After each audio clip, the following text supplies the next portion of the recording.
మీ business ఏదైనా మీ ఊర్లో promotion చేయాలంటే అది సుమన్ టీవీతోనే సాధ్యం. ఇప్పుడే సంప్రదించండి.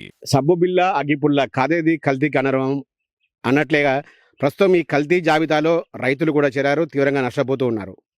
దేశానికి అన్నం పెట్టే రైతన్న కల్తీ రాయిలు అయితే వ్యవసాయంలో కూడా కల్తీ రావడంతో కల్తీ రాయిలు తీవ్రంగా నష్టపోతున్నారు. కల్తీ విత్తనాలు రైతుల నడువి విరుస్తున్నాయి. దాదాపు సూర్యాపేట జిల్లాలో తాజాగా వందలాది ఎకరాల్లో కల్తీ విత్తనాలు కొనుగోలు చేసిన రైతులు నాటిన 34 రోజులకే అంకురం దశకు వస్తుండడంతో తీవ్రంగా నష్టపోతూ ఉన్నారు. కేవలం ప్రస్తుతం మనం చూడొచ్చు, ఇక్కడ ఒక వరి కర్రలు అయితే ఉన్నాయి. ఇది మనము పెన్పాడు మండలం పొట్లపాడు గ్రామానికి చెందిన రైతు వద్ద అయితే ఉన్నాం. ఇక్కడ దాదాపు ఈ కేవలం ఒకే కర్ర మాత్రమే ఈయన పరిస్థితి ఉంది. ఇంకా కొన్ని ఈనలేదు అసలే. సో ఇవన్నిటికీ కూడా కల్తీ విత్తనాలే కారణం అనేది రైతులు అయితే వాపోతున్నారు. ఎవరైతే విత్తనాలు సేకరించారో ఆ విత్తనాల కొనుగోలు కేంద్రం వద్దకు వెళ్ళి అన్న కూడా వీళ్ళని పట్టించుకున్న పరిస్థితి లేదు. వీళ్ళకి పైన కంప్లైంట్ ఎందుకు ఇచ్చామంటూ కూడా వాళ్ళనే బెదిరింపులకు గురి చేస్తున్న పరిస్థితి కనపడుతుంది. ప్రస్తుతం మనం రైతుతో మాట్లాడదాం. చెప్పండి, మీది ఎన్ని ఎకరాలకు తెచ్చారు? 11 సంచులు చేయను సార్. మేము 11 సంచులు తెచ్చినాం.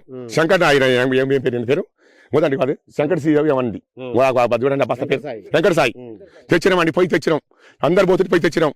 జానపడలు తీసుకురు, బీ తీసుకున్నాం. నాలుగు కూడా అది ఇదే పరిస్థితి అంట. వచ్చారు నేను పోయినాక. వచ్చినాక నేను చేసిన ఎన్ని రోజులు 15 రోజులు ఫోన్ చేసినండి, ఎత్తలేదు. తెల్లారి 15 రోజుల తర్వాత గుమ్మస్తాలు తీసుకొని వచ్చిండు. ఎన్ని ఎకరాలు తెచ్చారు? ఏం రకం విత్తనాలు తెచ్చారు? ఈ కావేరి సెంటర్ ఇచ్చిండు సార్. మాకు చదువు రాదు, సంఖ్య రాదు. కావేరి సెంటర్ ఇచ్చిండు. ఏం సార్ అంటే నీకు మంచి బండి పోయా అని ఇచ్చిండు. నీ అన్న ఈ గుమస్తా ఇప్పుడు పోయినా ఉండు. ఆ దొంగ తోడు దొంగ. ఇప్పుడు చూడు ఎట్లా పోతుండో. మిమ్మల్ని తీసుకొచ్చా నేను పక్కకు పోయినా, మీరు మిమ్మల్ని చూసిపోతుండ్రు. ఎకరానికి ఎంత పెట్టుబడి 25,000 పెట్టా సార్. ఎకరానికి 25,000 పెట్టా. 3 సార్లు పిండి చల్లినా, పొటాస్ చల్లినా. 40 రోజులకి ఏంది సార్. 6 కర్రలు విని 6 కర్రలు పట్టేలేదు ఇంతవరకు. ఎన్ని రోజులకి కినాలి? 3 నెలలకు కినాలి సార్. 90 రోజులకి కినాలి. 40 రోజులకు 50 రోజులకి ఏంది. సగం వినే సగం వినలే సారు. అంతే. అధికారులను ఏమన్నా కంప్లైంట్ చేశారు? అధికారులు ఏమంటారు సార్? మీరు రేపు న్యాయం చేస్తామని వచ్చిపోయారు. నిన్న నీకు న్యాయం చేస్తాం, గవర్నమెంట్ నీకు న్యాయం చేస్తాం, నువ్వు తెలియజేయమని చెప్పి అందరు వచ్చారు సార్. నిన్న కార్లు వేసుకొని ఎస్ఐ వాళ్ళు అక్కడి నుంచి హైదరాబాద్ నుంచి నల్గొండ నుంచి వచ్చారు. వచ్చి మా పొలం కాడ పొలం దింపారు. ఏంది న్యాయం అని అడిగితే మనం మాట్లాడుకుందాం అన్నాడు. ఇంకో ఇప్పుడు మళ్ళీ తోలిండు. పొలం ఎట్ట చూసా మళ్ళీ తోలిండు. తోలితే ఆయన ఏం చెప్తాడు ఫోన్లో? నిన్న సారు ఫోన్లో ఏం చెప్తుండ్రు? మంచిగానే ఉంది పొలం, ఈయన మంచిగా ఉంది, పిత్తు బాగా పెరిగిందని చెప్తుండ్రు ఫోన్లో.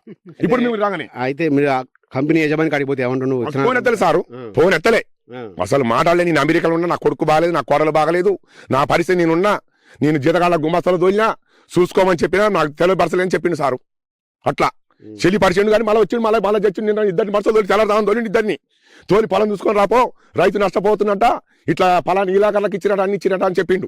ఏమనిపిస్తుంది? మీరు ఇంత కష్టపడి వ్యవసాయం చేసిర్రు, ఇంత పెట్టుబడి పెట్టిర్రు, నష్టం అయింది సారు. మేము ఇంకా మందు తాగేది ఒకటి ఉంది సారు.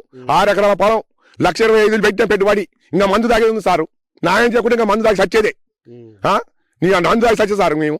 అది ఇప్పుడు వడ్డిచ్చిన వచ్చి మిమ్మల్ని చూసి పోవడం మంచిగా ఉందా సారు? సమాధానం చెప్పొచ్చుగా, ఎట్టవాడు చెప్పొచ్చా? నువ్వు ఉరుకుతుండు. ముంగల దోలిన అధికారి రోలు ఆయన కోడు రో అవతల పెద్ద బాధ్యత. మీ రైతుల ముఖ్యమా, ఆయన కంపెనీ ముఖ్యమా? అది సారు. నేను చేస్తాను, రేపు ఫోన్ చేసి కూడా మాట్లాడతాం, పెద్దలతో మాట్లాడతాం. 6 ఎకరాల పొలం ఇట్లా చేసినాక పోవడం మంచిగా ఉందా సారు? చెప్పురి. ఇక్కడ సమాధానం చెప్పొచ్చుగా. మన తెల్లదారు ఇంటికి వచ్చిండు, వచ్చి పొలం ఏంటి చూసుకొని పోయిండు. నీకు న్యాయం చేస్తాం. అంటే వ్యవసాయాన్ని మన సొంత కొడుకుల కంటే ఎక్కువ చూసుకుంటాం మన రైతులు. సో ఇప్పుడు ఈ కన్న కొడుకే అన్నట్లు చేతుల నాశనం అయిపోతుంది. ఏమనిపిస్తుంది? ఏమంటే సగం పంట కూడా లేదు. 3 లక్షలు 4 లక్షలు వచ్చే కాడ 1 లక్ష కూడా రావు సారు. అవి ఎండిపోతాయి. ఇయ్యవా సార్? ఏం చేయాలి? ఆడికి పోతే ఆ పచ్చడి కొసుకపోతే ఆయన కొనడు. మేము ఏం చేయాలి సార్? చెప్పురి. ఎక్కడ ఏం చేయాలి? మందు తాగిస్తావా? ఏం చేయాలి? చెప్పురి. న్యాయం చేయమంటే ఏ అధికారం కూడా పట్టించుకోవట్లే ఇంకా మమ్మల్ని. అది నిన్ను వచ్చిర్రు, నిన్ను అన్నడగా వచ్చి నీ అధికారం చేస్తాం, మాట్లాడతామని చెప్పారు సారు. ఏం లేదు. రాత్రి ఫోన్ చేసిండు, చేసి రైతు నీ పొలం కాడికి వస్తామని చెప్పిండు. ఇంతవరకు జాలేడు. ఇది రైతు ఆవేదన. దాదాపు అయితే ఎకరానికి 25,000 పైగా పెట్టుబడి పెట్టాడు.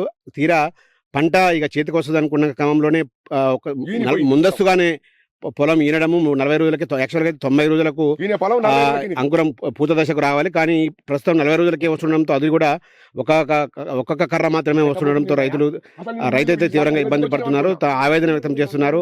తమను ఎవరు పట్టించుకోవట్లేదు. మరి రైతుల పరిస్థితి ఏంటి, తమ పురుగుల మంది దిక్కంటూ కూడా రైతు అయితే తీవ్రంగా మనోవేదన గురి చెందిన పరిస్థితి కనబడతా ఉంది. ఇప్పటికైనా అధికారులు పట్టించుకొని దీనికి సంబంధించిన ఎవరైతే దీనికి కారణం ఏందనే విషయం అసలైన విషయం తెలుసుకొని రైతుకు న్యాయం చేయాల్సిందిగా అయితే సుమంటి తరపున విజ్ఞప్తి చేస్తారు.